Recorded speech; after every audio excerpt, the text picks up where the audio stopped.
So the theme of this morning moves along with this idea that we're not just having these raucous burning bowls and letting stuff go, that there's more to it than that. And that's what I wanted to share with you about this morning, because as you may know, New Year's resolutions do have a little bit of a bad reputation, especially if they're of the average sort. What do we often say? That's it. I will never again do such and such. Or from this point forward, starting first thing tomorrow, I'm always going to do that. Right? And then, depending on what the resolution is, if it is something that we resist giving up, as was just so beautifully illustrated in Alan's reading from A Course in Miracles, we might have a little bit of struggle. And so what would we do then on the eve of January 1st but take in or partake of as much of that thing as possible before we give it up? And then how long does that last? All the brand new vegetarians, all the brand new people who got sober, quit smoking, started this, stopped that. In that vein, may be found doing the usual within a matter of days or weeks. Because that kind of resolution doesn't work. There's hope, though. Of course there is, because it's possible that they've gotten a bad rap because the way that they were approached was a way that had self-sabotage built right in it. And maybe if they were reframed, they'd do a little better for us, and we'd do a little better with them. What is a resolution, really? If we think about that, a resolution is a decision. It is a choice to do something differently. And it has to do with our evaluation of feedback that we've been getting from our environment. Now, it could be in a relationship with a certain individual. It could be with a pattern that we're recognizing in our lives as we go around and around, year after year and decade after decade, noticing that the common denominator is looking back at us from the mirror. It could be something that's giving us feedback that has to do with the way we do our daily lives. It could be anything from the way we've allowed ourselves to think, free range, and maybe causing us a lot of trouble. Maybe it's how our emotional life is going. Maybe it's how we operate in relation to our bodies. The list goes on. But the truth of the matter is that resolutions are really choices to do something different based upon new information. And when you say it that way, well, that doesn't sound like a bad idea at all. It doesn't sound like something that's destined to go wrong either. As a matter of fact, it sounds pretty sensible. What if we begin by saying, well, wait a minute, resolutions are really just our resolve to do something differently, and they rhyme with our choice to evolve, our destiny, if you will, our built-in capacity for evolution. What if taking this new information and doing something a little differently is just part of evolving, mentally, emotionally, physically, spiritually, you name it, at home, at work, anywhere? What if that's always going on? Then we could look at resolutions in a new light and begin to see them positively in a way that might not set us up for failure, but actually do the opposite and be part of supporting us in success. So we move on from the average National Enquirer bad reputation of New Year's resolutions into this idea that, wait a minute, resolve is a really natural thing. It is a part of evolution. It is a part of growth. It is a part of welcoming change in alignment with what we really desire. Not so bad.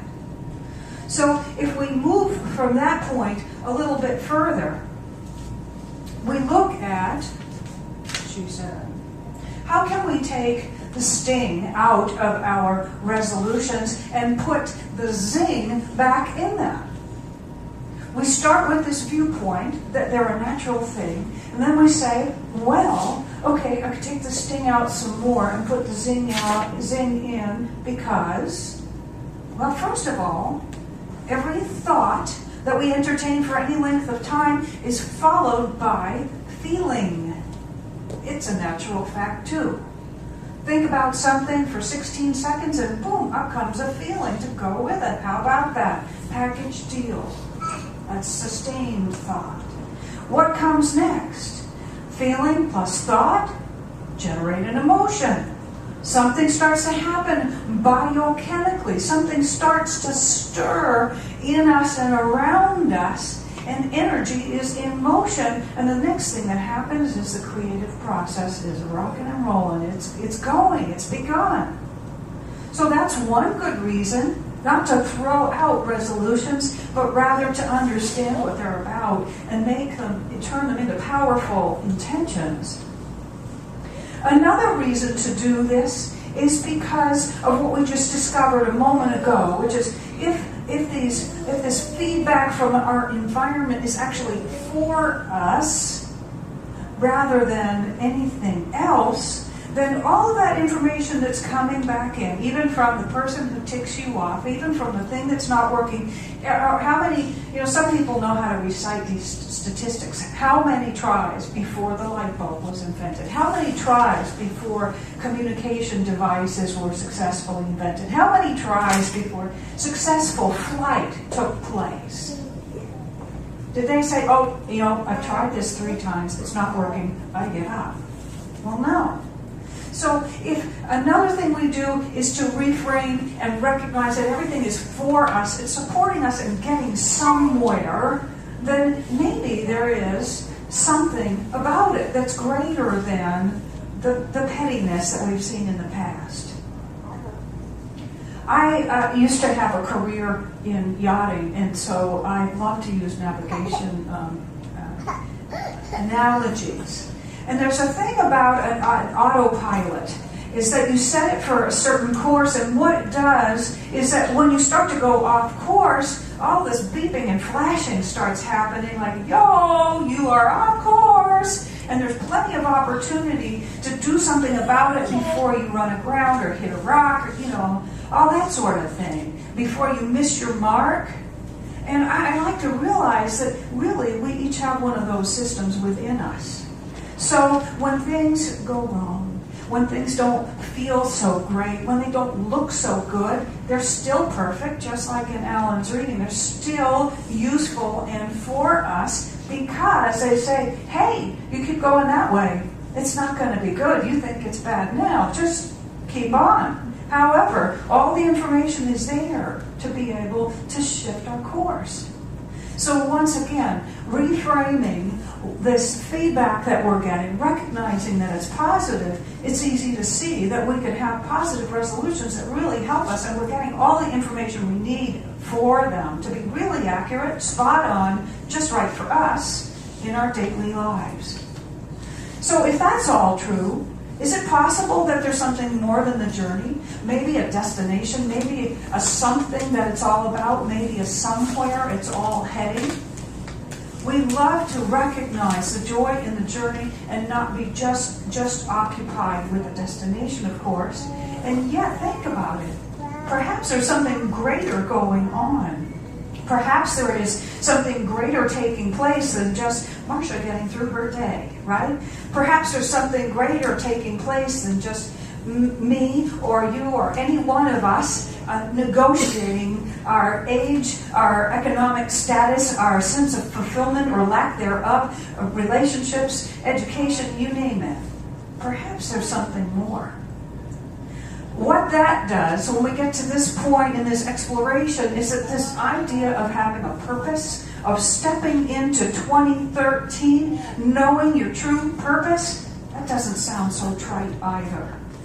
It's possible in this day and age that we all have about 3 books on our shelves at this point. Now, my mother had What Color Is Your Parachute, back in the 70s. I was still out being a young person and didn't care to read it at that time. But think about it. We've all had plenty of examples and opportunities to look into why am I here? And we're compelled to ask those questions. So as we recognize that we're stepping into a new year, possibly a whole new age in human experience, and what the heck, it's just a great time to review and start over, maybe this idea of having a purpose isn't so frivolous after all.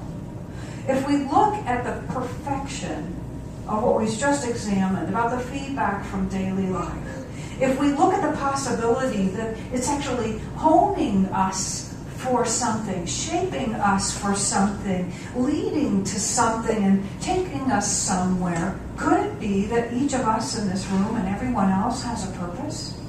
Could it be that you are the only one from whom another person can hear this bit of truth?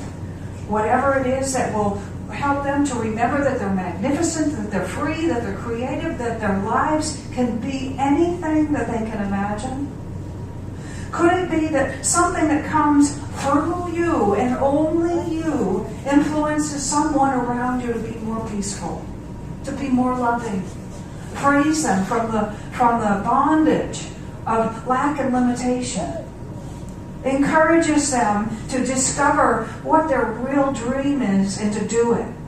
Could it be that the way this magnificent scene works, the spiritual environment, the spiritual ecosystem works, is that your fulfillment is also a gift to the person sitting next to you or across from you or down the street or in your neighborhood? It's possible that who you are makes a difference in discovering and fulfilling your purpose. Not frivolous. Don't wait till you retire to start painting or writing. If you have something beautiful to share, it's more than just for you. That's how the universe works. So, we promised today that we were just going to gear up for discovering our true purpose, for stepping into 2013 fully aware of the truth of our being, that we were going to create positive resolutions, and that we were going to create powerful intentions that work. And what we're not going to do is all write down, I promise to stop smoking tomorrow, or I promise to start exercising more tomorrow, or I promise to this, or I promise to that. No, we're going to do something a little different. There's one more piece of this I want to share with you before we walk into that, and that is from Dr. Michael Beckwith, and also accompanied by that is something from Jack Canfield. These were featured in the Birth 2012 Barbara Marx Hubbard material that so many of us reviewed over the past weeks and months in preparation for the shift. The visioning process is something that Dr. Michael Beckwith has brought to the world, and it is to access in meditation a divine idea about you, a divine idea about anything, and to recognize the magnificence and the purposefulness of it, the importance of the greatness of it, and how it looks just for you. So that's the final piece, is that these resolutions are not just little, wimpy declarations over a glass of champagne that will amount to nothing. We recognize that they are more than that, and that they can be, and that they're actually inspired by your instinct to grow. And because we're conscious, aware beings, our instinct is known as intuition. And that we can follow them and recognize that something greater is going on. And the greatest thing of all is that there might be a vision. There might be a great idea, however we choose to call it, for each of us, as each of us, in each of us, to become and to give and to serve and to share in greater ways than we yet have done. And in ways that we'll probably realize that we've been dreaming of since we were young. Right? So what I'm going to do actually is we're going to hand out some cards and make the rest of this morning experiential, rather than having a burning bowl and a big bonfire, which of course we wouldn't do here anyway, rather than having a big celebration of release. we're going to do a big embrace. And what that will be is that each of you is going to have a piece of paper, and we're going to guide you in a very brief meditative process combining Dr. Michael Beckwith's and Jack Canfield's ideas. And you'll simply walk away with a piece of paper that has something special on it for you and you alone to do with as you will tomorrow. You may choose to burn it. You may choose to do ceremony. Maybe you'll bury it. Maybe, I don't know, maybe you could put it on the altar or a special place in your home or office. It's yours to do with as you will. And we're going to just do that together right now. Rick's going to hand out these cards.